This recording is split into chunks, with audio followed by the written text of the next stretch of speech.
Basta tandaan nyo to ha. Halimbawa, gusto nyo magsimula, tapos nahihirapan kayo. Isipin nyo lang, yun na yung pinakamahirap na part, yung simula. Paniwalaan nyo ko, kapag ka lumagpas ka ng 1 month dyan, 2 months, ganyan, kusa siyang magdidire-diretso na at hindi ka na masyado mahihirapan. Hi guys! For today's video, isi-share ko sa inyo kung ano ba yung mga nakita kong changes sa katawan ko physically after 5 months ng weight loss journey ko. At saka iba-iba pala tayo guys. Syempre, nakadepende pa rin sa genetics natin kung ano talaga yung magiging final results natin. Pero ito, mga napansin ko lang to sa sarili ko, sa personal experience ko.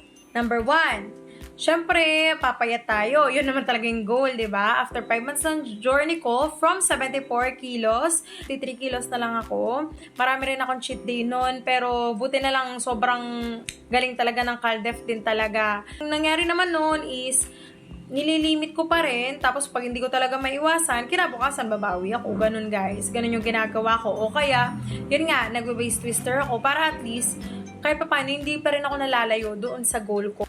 Number 2, pumuti yung mga, ano ko guys, yung ibang part ng body ko. Like, ito, yung sa dito ko, pumuti. Yung sa batok, pumuti. Yan, pumuti siya. Tapos yung kilikili ko din, medyo pumuti. Medyo. Yun. Kasi naman, maling-mali naman kasi. Kaya hindi siya totally talaga yung bonggang-bonggang puti pa rin. Kasi hindi naman ako gumamit ng product. Kumbaga, pumayat lang ako, diba? Tapos, nung ano kasi ako, nung bata ako, pakialamera ako Kaya yung mga bata dyan, huwag kayong nangingialam ha. Yun, shinave ko siya. Kaya, ayun. Pero, pumuti siya compared sa dati. Yun. Number 3, nagkaroon ako ng leeg. Naging visible siya. All this time, may leeg pala ako. Dati kasi hinahanap ko matampuhin, nawawala. Yun.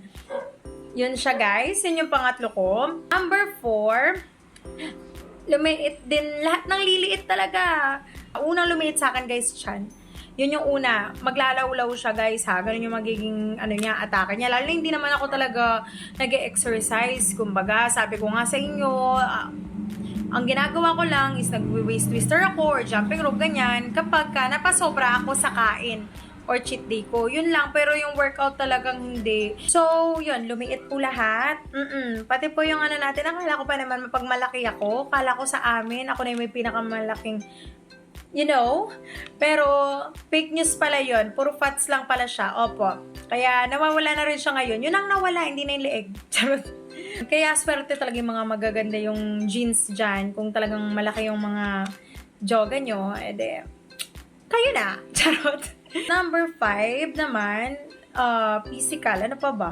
Hindi na ako masyadong nagkakaroon ng mga pimples na bongga. Kasi hindi na masyadong nag-oily yung face ko Kaya medyo, yun, nabawasan na rin yung pagkakaroon ko ng mga pimples. Dati kasi, alam mo yung pimples na may pimples, ganun siya dati. Ganun yung mga level niya. Ngayon, ayun, nabawasan na, kumbaga. Number 6 na napansin ko naman, yung sa menstruation ko, naging regular na siya. May PCOS kasi ako guys, since 2022, nang na-diagnose na ako na may PCOS. Yun, kinakailangan ko nga nun na maggamot talaga ng within 6 months para at least mag-regular yung menstruation. Sabi ko nga sa inyo, tinry ko na mag-diet ng 2 beses. Ito na yung pangatlong try ko. At sa wakas, ito yung medyo sumasukses na tayo. Medyo malapit na tayo sa goal. Naging regular menstruation ko. Nung mga una, normal yun normal na. Syempre nag-a-adjust yung hormones natin yung katawan natin. Nagbago tayong lifestyle, nagbago tayo ng the way we eat, diba? Yun. Medyo, nung una, delay pa rin. Tapos, nung mga tumatagal na, 1 month, 2 month, ganyan. Yun. Na. Medyo, nag-regular na yung menstruation ko. And sana, talagang gumaling na rin siya.